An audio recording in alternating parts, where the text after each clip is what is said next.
Okay, okay, you know, I'm gonna go ahead and just start the unboxing, just in case the chat and the internet goes down at the same time. We'd be doubly screwed. Now, this Boxee Box was donated by Brad from the Tech Webcast, and hopefully I said all the wording right. Thanks for him for the sponsoring me of this Boxee Box, because not only are we going to do a unboxing, I'm going to use it for a while, and then I'm going to present the whole thing. I'm going to actually show the software, the hardware side, and neat stuff like that. So.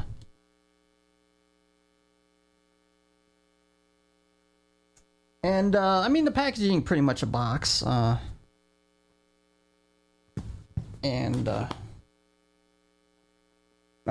you can pretty much see it, I think. Oh, okay, I thought it was a child safety thing, or... Oh, wow. So, maybe I gotta be a child to open it, okay.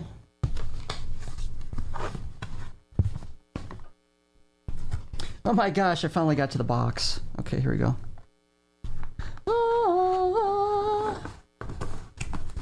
And wow. Might have to set that off to the side. And we got the Boxee Box unboxing.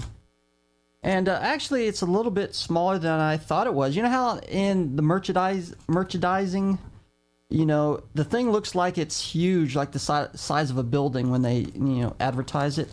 And then it comes out like really small. But of course, in this case, small is a good thing. If you order some food and it's really tiny, then that'd be a problem, obviously. And wow, some more child safety stuff. Here we go. Look, I guess you got to open it this way. Oh, this is weird. Okay. Oh, it's hanging on the plastic bag, I guess. It's gonna take me like 20 minutes to get it out. Alright, there we go. And let me verify everything's out of the box. And I know it always has unusual shape. I mean, it looks like an offset. You know, it's not like a real cube. And yeah, then, you know, I think they throw on as much packaging as possible, just so it makes it really hard to open. Oh, there we go. So you can't see. You gotta sit it up this way. It's got some kind of tab on here, and I'm not sure what that does. Oh.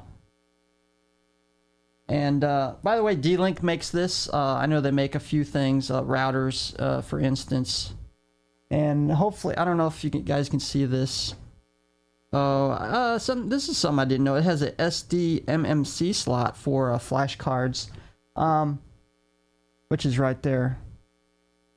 And on the other, you turn the cube some more, and there's a connection for the Ethernet, HDMI out, optical, so you could probably hook it up to a lot of stereo, home theater systems, which is nice. You have two RCA audio outs, RCA jacks, and two USB connections. That'd be interesting. You might be able to expand that somehow. I guess the power button's on top, and I might... I don't know if you guys can see that too well. I'll try to do it the best I can. Yeah, it does have optical audio. I'm probably not going to do it during this show because I got other things going on, but I am going to do it. I'm going to give you a total overview of the hardware and the software. We're going to hook it up. We're going to... and stuff like that. So, okay. I'm going to go ahead and get the rest of this stuff, and then I might actually go in front of the camera so you guys can see a little bit more better. And what I've been kind of amazed with is the controller, because it's kind of an integrated... oh, I forgot to record it. Oh, well. Oh, I knew I was going to forget that. That's okay. I'll make a separate unboxing video, so it's not a problem. Yeah, it's a tease me, man. It's like na na na na na. Well, here's a controller. It's child safety packaging again. I'm just bad at unboxings, I think. I believe it is just tape. I can't even get out of the tape. And oh, that's weird. My screen just went dead. Oh, there we go. Yeah, I got to be able to see the chat. This is what I've always been kind of interested in, this controller, because it's you know, it's the front of the face. That's how you can, you know, change the different soft, you know, move up and down in menus, and it's got several. It looks like 3 or 4 buttons, and I'll put it in front of the camera so you guys can see it a little bit better once I get everything out. And if you look at the back of it, it's an integrated keyboard, which I think is a very good design. And I know it's hard to see. And now, somebody mentioned before that the buttons are too small, but I think what they were trying to do is put it in a smaller controller type device. You know, you could make it a full keyboard, but you know, it's not going to be very portable. I think it's a perfect size. Actually, my eyesight's, if I had my reading glasses, if you're older, then that's a problem, I could see. And yeah, I'll put everything in front of the camera a little bit more so you guys can see, but I'm gonna go ahead and get the rest of this. And we got a few more things in here.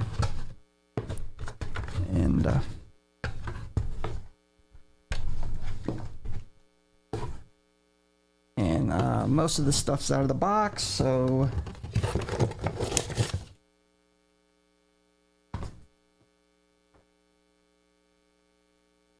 and okay, this is what I like right here, because they included a HDMI cable. If you go out and buy one of these things, I don't know why they're so expensive. Probably the cheapest you're going to find. I don't know, maybe if you go on the internet, maybe. Yeah, it's about around, for the Boxee Box, retails around $199. You could probably get it a little cheaper. And some of these are even more than that. So it's great that they supply you with the HDMI cable.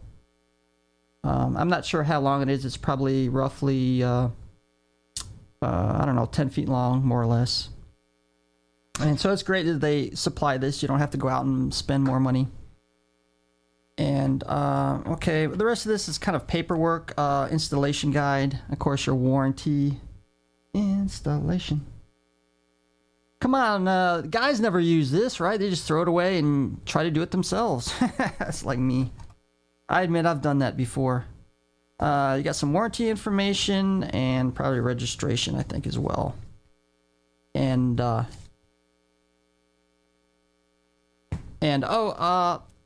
let me go ahead and show you guys this first. I'll do a very close-up camera so you guys can see a little bit better.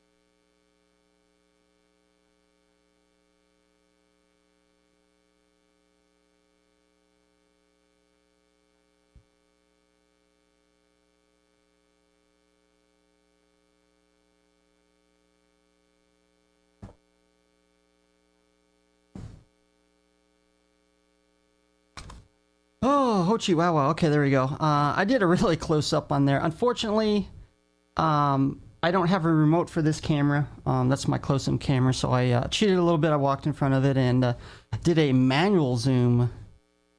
If you want to, I forgot to mention, of course, the sponsor was Brad from the Tech Webcast, and I don't know if you can put your link in there for me, Brad. I'm afraid I'm going to get it wrong. Plus, I can't spell with a darn. And spell checker I don't think works on this.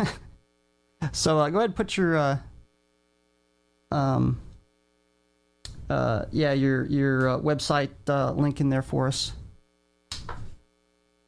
I know I'd totally screw it up. I'd send them to the wrong part of the internet, and you guys get, you know. And let's up like Brad. Thanks, Brad. And like I said, I'm going to do a full, I guess it's a review. I mean, I'm going to actually, I'm kind of interested. Oh, there's another thing I didn't know about this is, I think it uses an Atom processor, which I didn't know. That's kind of interesting. Usually they use some integrated, no, we're not going to have the giveaway until the 25th. The 25th coming up. And we're going to, oh, yeah, I forgot. The power cord, the all-important power cord for the Boxee Box. There we go. Pretty much you've seen them one, you've seen them all, I guess. And did you make your own Boxee Box? I mean, yeah, you can. You can make your own Boxee Box. You know, you just need, of course, computer, and you can put it on your own computer. Well, to me, Boxee Box and other devices like Roku, there's many out there. Oh, the voltage for that is probably gonna be 120 volts AC. By the way, those type of devices I believe are really made for in the living room. Obviously, if you have a computer in the same room, you know, you could probably put the Boxee software on it. But oh, I forgot. I think it's also wireless. Let me see if Brad's in there. I'm pretty sure that's wireless N, because you know some people are going to have problems with routing, you know, a higher wire Ethernet cord. So it has wireless where you're able to hook up to a wireless router, and that's probably the best way to do it. That way you don't have to worry about wiring or something, unless you have your house specially wired or something. Does really use a Windows Media Center? You know what? They do make a pretty good media center, and I've used it before a little bit.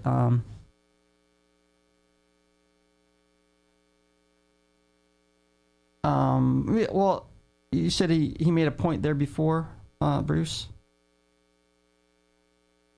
People haven't used Media Center in God knows.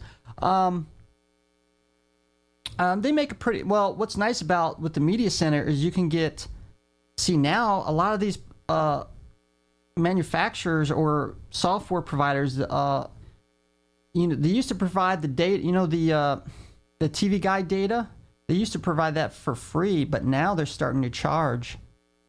And the one that's specifically developed around Linux, they used to be free, but now they charge for that.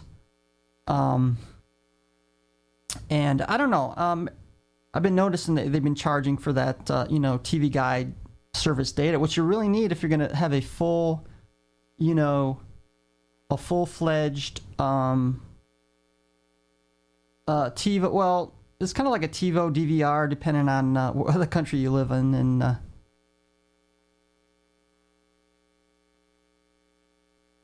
but yeah, it all depends, you know.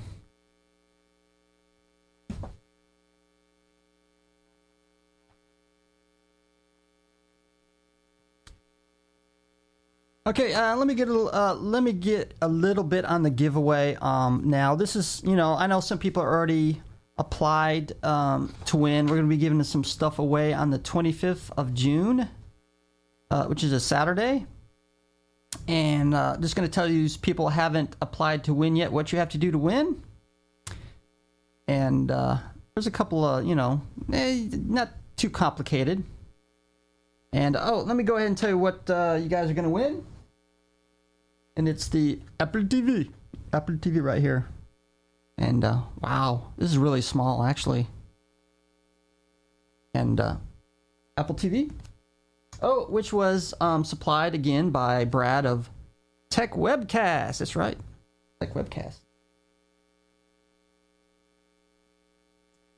And the Tonedo plug. Have your own cloud on your own network, and it can be accessed through the internet. Ta-da!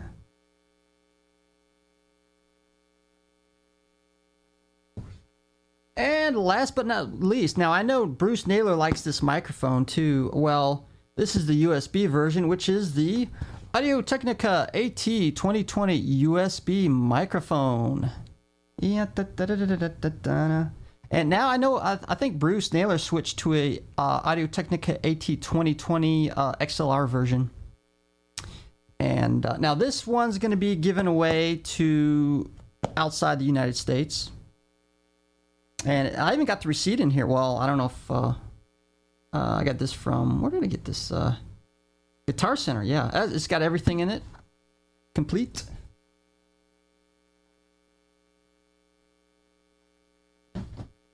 And I'll tell you what you got to win. These unique and very good prizes. If you use like a Justin TV username or YouTube name, or depending, please put that in because that kind of identifies if I know you or not. Your address, put your complete address. I'm not going to use it for anything but the contest. I'm not going to spam it out. Sell it to commercial entities. No, I ain't going to do that. If you live inside or outside the USA, because there's only one prize outside the United States. For a variety of reasons I'm not going to really go over right now. And please, please leave a comment on the Tech Webcast podcast on iTunes Store. Well, not the iTunes Store, but the iTunes, because it's available free to download. Tech Webcast. And I'm going to put the email address where you got to send all this information.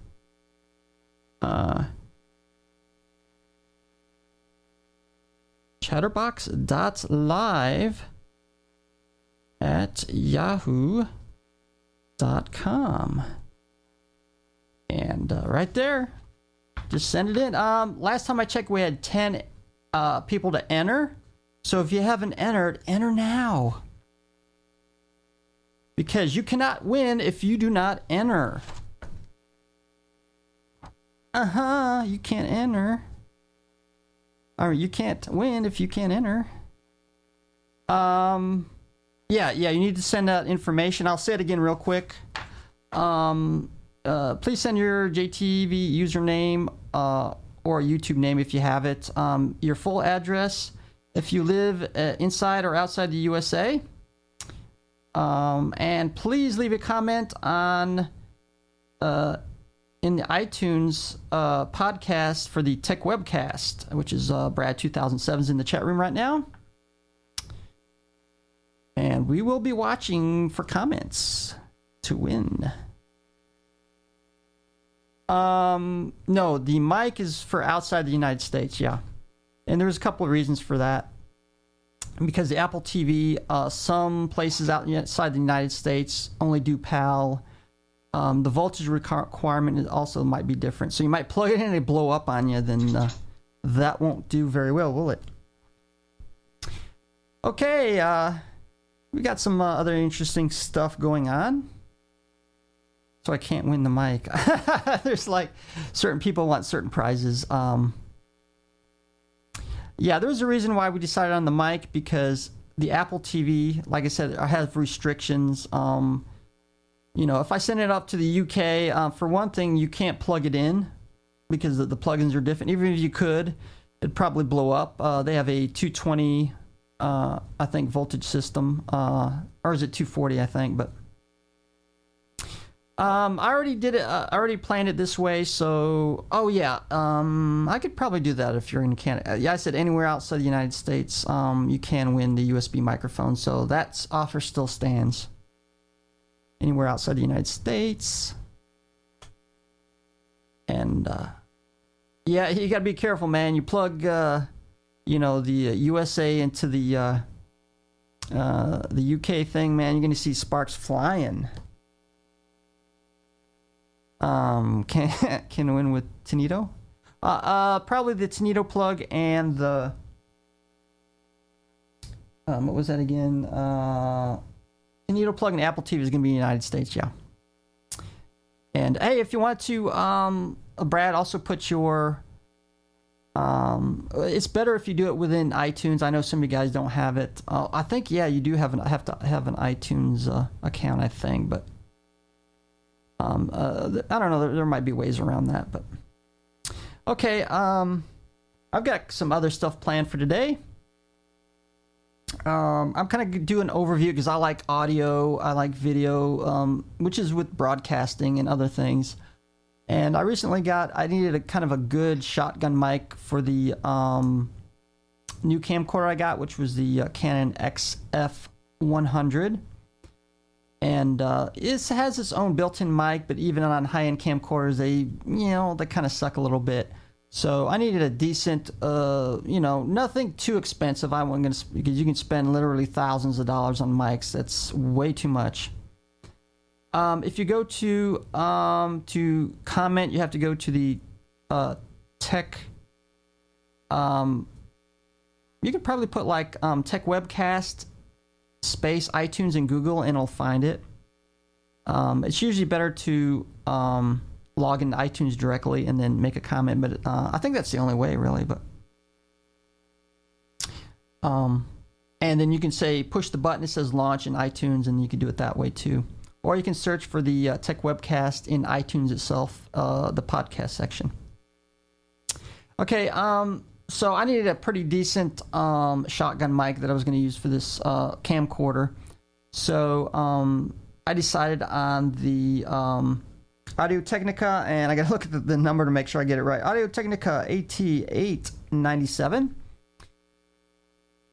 Subscribe. Not, you don't really have to subscribe that, because originally that's not what was part of the original contest. But hey, if you subscribe, that'd be nice. I'm not saying we're not going to count against you. I think it'd be perfectly acceptable. But at least try to comment and rate, at least on the podcast, would be much appreciated. And hopefully I got the right. So I'm gonna go ahead and I've got a short 6-minute video to show you some of the specs and shotgun mics in general. So.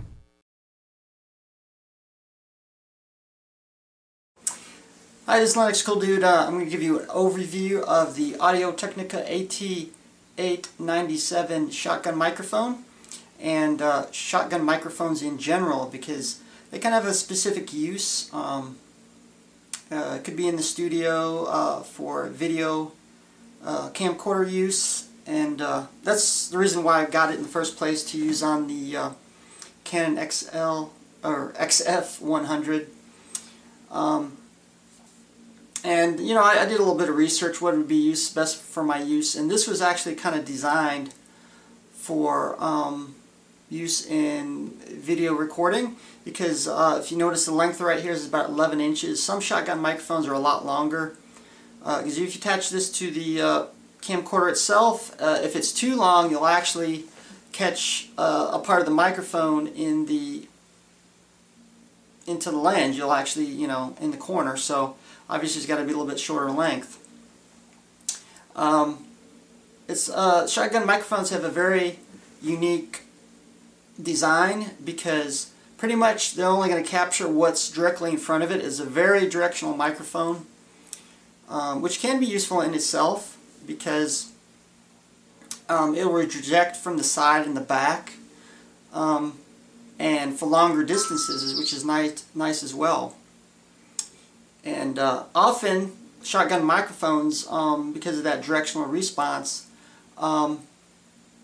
they're also using booms. So let's say you're outside, and you could actually set this separately on a boom, and often we'll point it a couple of feet above the person and pointing downward, and obviously it's going to reject all along the sides. You can even have somebody cutting grass with a mower, a couple 100 yards away from you. You barely even notice it. So that can be very useful in that situation.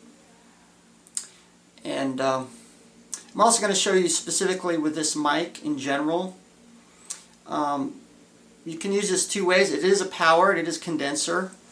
Obviously, if it's a dynamic, you wouldn't be able to catch anything at a distance at all. Using phantom power, it is an XLR, type microphone right here, 3-pin. Can be used phantom power. Some camcorders have phantom power, or if you can use it on a boom through a mixer, use phantom power that way. And actually, if you open it up inside, it has its threaded connection, and it's got a battery, which is AA, right here. Now, supposedly the AA will last about 1,200 hours for most uses. Now, unfortunately, there's a couple of problems I've seen with this shotgun microphone. It's not really big minuses. For one thing, there's no on or off switch for power for the battery, so if you put it in there and you leave it in there, obviously over a couple of days or a week, the battery's going to run down unless you take it out. That in itself is, you know, not too bad. Another thing I noticed with this battery holder right here is made out of plastic, which is going to be the weakest part of the microphone. I don't know why they didn't really make it out of aluminum or something like that. So, but if you look on the end of it,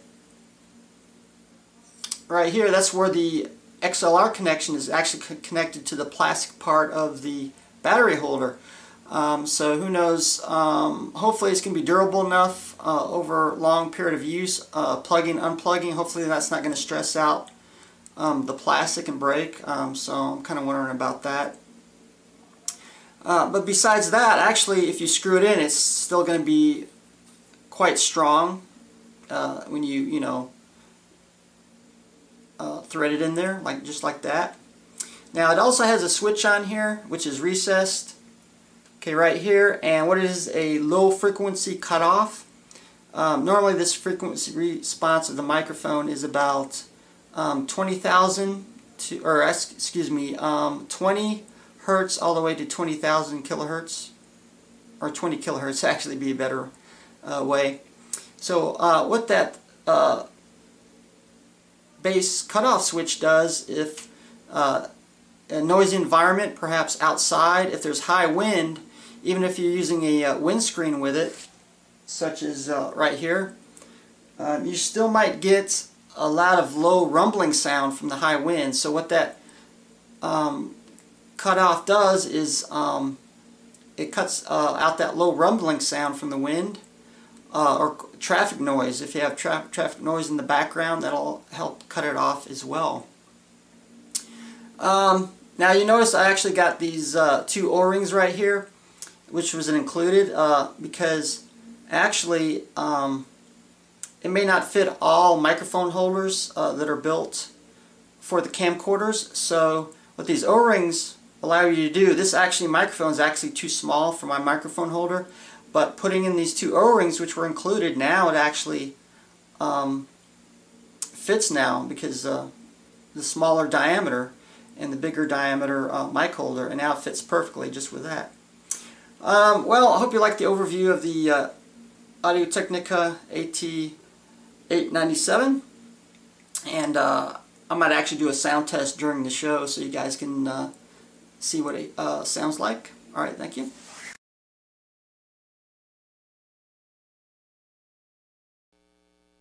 Originally I was, you know, thinking of, you know, doing a audio test, but to tell you the truth, it doesn't make a very good handheld mic, only under the right conditions, because plus you need to be a couple of feet away to, you know, use it. So I decided to use it in a real world situation. I'll probably I'm waiting on an XLR cable for the microphone to put on the camcorder, and once it gets in, I'll do some testing, and then that way you can see both the mic and the camcorder together. So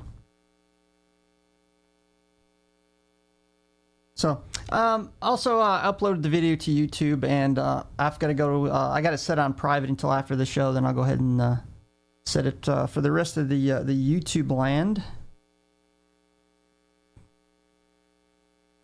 And I know you guys have been talking a lot about PVRs now. There's I don't know. I've been getting more into it. A little bit more. Because I know Brad got me onto the Boxee Box, so I've been looking into the software, and now I got the hardware for the Boxee Box, and in particular, I think we were contemplating. Of course, now he had a guest on his show. I think it was the Tech Webcast, which it was Andrew. Zippin, I think, or Bippin, or hold on, let me get his exact name there. And he's the marketing VP for Boxee software. Okay, this is for the Boxee software and not the Boxee Box, which is made by D-Link, so that would be a different person. And let me... Darn it, I knew his name before, but I just couldn't think of it. It is Andrew Kippen, with a K, Andrew Kippen. I think we kind of were wanting to set it up for Wednesday. We still might, depending on you know, when we got the Boxee Box and other things. So it's going to be kind of interesting. We'll let you know here probably on Twitter when we set it up, so you guys can see that. It'll probably be after I kind of evaluate the Boxee Box in general, the hardware, the software, and also the Boxee software on the computer as well. I've been really scrutinizing that too, so that should be pretty interesting. And let me see. I've actually got one more video I'm going to show because now Brad, this is Brad from Tech Webcast. He kind of put a video for the TiVo controller, and it's kind of unique because it's a controller and it has a slide-out keyboard, and there's actually a few problems he had with it, but I'm going to show you the video first, and then we're probably going to put Brad on here. We're going to talk about it, so let me go ahead and show that first. Hopefully I put it on the right button here.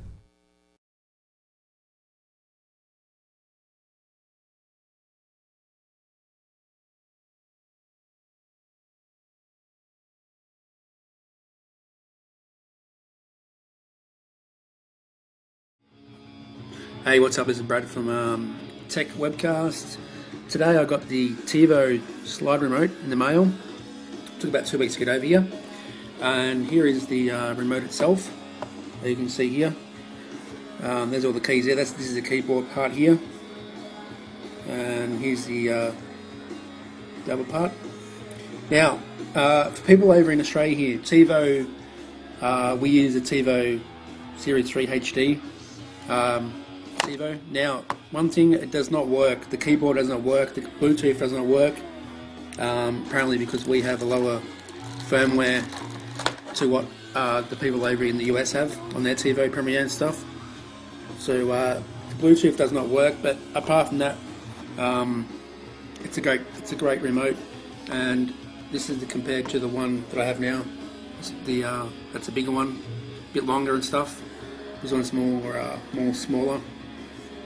There it is there. Great keys on it. Great to use, and I'll be using this remote all the time now because it's really good to use. But it's just a pity that the keyboard part doesn't work. So yeah, just giving you a quick tour of the remote now. So all the buttons work. These buttons here, the yellow, blue, red, and green. They are for the TiVo Premiere part because this remote was just released last year. So yeah, this has been Brad, and follow me on Twitter at Brad Oz, Tech Webcast, and Tech Luster. And there is the cable there that comes with the Bluetooth dongle there. Pretty rad. And yeah, this has been my TiVo remote slide video. Check it out. Great remote. Personally, I would not buy it if you live in Australia because the keyboard function wouldn't work, but apart from that, everything else works. But if you're after a good remote, get the TiVo Glow remote. Still a good remote. And that's about it. Thanks for being Brad. I'll leave you on this. And leave some comments. Peace out.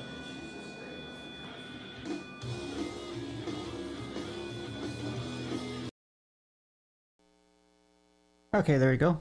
And we're back. I had to turn the volume down a little bit. We're gonna actually put Brad back on because we're gonna talk about there's been a few problems with the keyboard, which is in Australia, and we're gonna talk about that. And actually, I still need to talk about, because I'm going to be on the Tech Cluster website. We're kind of That's kind of exciting. We're going to talk about that as well. I don't know if we can get Brad on here, and I think he should be ready to go. I'll be knocking on his door.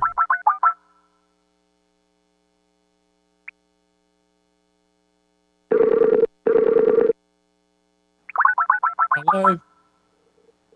Hey, how you doing? Hey, Steve. How are you, mate? And I know I'll probably have to adjust the audio a little bit here.